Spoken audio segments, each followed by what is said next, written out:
मुजफ्फरनगर में Motiram Gopichand charitable trust के chairman Satish Goyal एवं रीमा सिंघल के बीच देव सिंघल पुत्र रीमा सिंघल की टीसी कटाने को लेकर एक दूसरे पर आरोप लगाते हुए कानूनी तौर पर मौखिक लड़ाई लड़ी जा रही थी, जो अब वर्चस्व की लड़ाई में तब्दील हो गई। रीमा सिंघल ने मोतीराम गोपीचंद चैरिटेबल ट्रस्ट के चेयरमैन सतीश गोयल एवं ट्रस्ट के एमजी पब्लिक स्कूल की प्रधानाचार्य मोनिका गर्ग पर सामाजिक एवं मानसिक रूप से उत्पीड़न करने का आरोप लगाया। पीड़ित रीमा सिंघल के द्वारा जिला प्रशासन से न्याय की गुहार लगाते हुए निष्पक्ष जांच करवाए जाने की मांग की। बुधवार को पीड़ित रीमा सिंघल ने मीडिया सेंटर में पत्रकारों से वार्ता करते हुए बताया कि मोतीराम गोपीचंद चैरिटेबल ट्रस्ट के चेयरमैन सतीश गोयल समाज सेवा की आड़ में अपने कारनामों को छिपाने में लगे हुए हैं। उन्होंने बताया, सतीश गोयल जो कि अपने आप को समाज सेवी कहते हैं एवं महिलाओं को महिला सशक्तिकरण के रूप में पूजने एवं उनकी सुरक्षा करने का दिखावा करते हैं, आज उन्हीं के द्वारा महिला सशक्तिकरण का उत्पीड़न किया जा रहा है। उन्होंने बताया, पहले तो मोतीराम गोपीचंद चैरिटेबल ट्रस्ट के एमजी पब्लिक स्कूल की प्रधानाचार्य मोनिका गर्ग द्वारा स्कूल की फीस जमा न करने का हवाला देते हुए स्कूल में पढ़ने वाले छात्र देव सिंघल की टीसी काटने से मना कर दिया गया, जिसकी लड़ाई को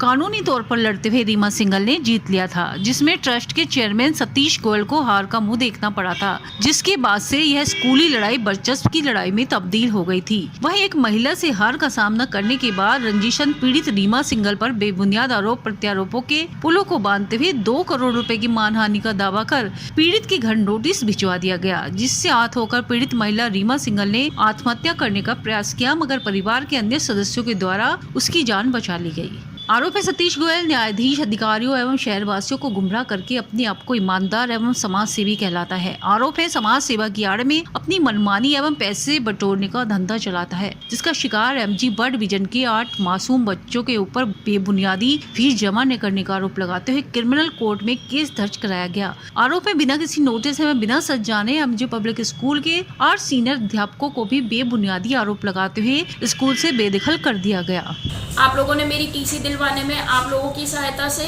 और डीएम साहब की सहायता से, डीआईओएस साहब की सहायता से मेरा टीसी का मैटर बिल्कुल ख़त्म हो गया था। उसके बाद मुझे कुछ लोगों ने ये बात कही कि आप इनके ऊपर मानहानि का केस करें, और कुछ लोगों ने कहा कि नहीं छोड़ दो। तो मेरे को भी यही लगा कि जब हमारे डीएम साहब, जिनको हमने अपना बड़ा माना है, पूजनीय माना है, उन्होंने जब मुझे मेरी टीसी दिलवा दी है तो अब मैं कोई भी ऐसा मैटर नहीं करूँगी। लेकिन सतीश जी ने तो उसी वक्त, मैंने ये बात अपनी पहले भी मीडिया के सामने ये बात रखी थी कि उन्होंने मुझे साफ कह रखा है कि जब तक तुम्हारे, या तो तुम अपने भाई बहन से कहो कि अपना केस वापस ले ले, नहीं तो मैं तब तक तुम्हारी जान छोड़ूंगा नहीं। और उन्होंने वही काम किया। अब उन्होंने उसके बाद पहले तो मेरे बच्चे के ऊपर और मेरी भतीजी, जो मेरा बेटा है उसकी उम्र मात्र 14 साल है और मेरी भतीजी जिसकी मात्र उम्र 9 साल है, उन दोनों को पहले तो इन्होंने उनके ऊपर लीगल केस डलवाया अपनी एमजी वर्ल्ड की प्रिंसिपल के माध्यम से। हमने कहा कोई बात नहीं, चलो हम, वो न्यायालय का काम है, वो न्यायालय से ही निपटा जाएगा, कोई बात नहीं है। उसके बाद भी इनको जब चैन नहीं आई, इनको लगा कि ये कैसे शांति से बैठे हुए हैं, इन्होंने अभी पिछले महीने लास्ट मंथ मुझे और 2 जो सहयोगी हमारे स्कूल के जो अध्यापक हैं, जिनको इन्होंने स्कूल से बेवजह निकाला हुआ है, उनके ऊपर एक लीगल नोटिस अपने वकील साहब से डलवाया कि मानहानि का। उसमें ये लिखा हुआ है कि आपकी वजह से मेरी मानहानि हुई है, जिसके लिए आप 1 महीने के अंदर या तो मुझे 2 करोड़ की मेरी मानहानि दें और साथ में लिखित में मेरे से माफ़ी मांगे, और नहीं तो हम उचित कार्रवाई करेंगे। मैं आप लोगों के माध्यम से पूछना चाहती हूँ कि मानहानि मेरी हुई थी या उनकी हुई थी? इस चीज़ का प्रूफ मैंने पहले भी दिया है कि सारी फीस जमा होने के बावजूद ये हमारे ऊपर बेबुनियादी, हमारे ऊपर टीसी रोक के मेरे बच्चे की बैठ गए। वो पूरा शहर जानता है कि ये इन्होंने सिर्फ एक खुंदक में किया था, लेकिन कोई बोला नहीं। लेकिन हाँ, मेरा साथ बहुत लोगों ने साथ दिया, आप लोगों ने इतना साथ दिया, और बिल्कुल निस्वार्थ भाव से। लोग कहते हैं कि प्रेस वाले पैसे खाने वाले होते हैं, लेकिन मैं ये चीज़ ठोक बजा के कह सकती हूँ कि प्रेस वाले कोई पैसा खाने वाले नहीं होते। सिर्फ वो अपने एडवर्टीजमेंट के पैसे, जो हम उनको एडवर्टीजमेंट देते हैं, उसका पैसा लेते हैं। अन्यथा मेरे से आज तक उन्होंने कभी कुछ नहीं लिया, मेरी निस्वार्थ भाव से उन्होंने मदद की है।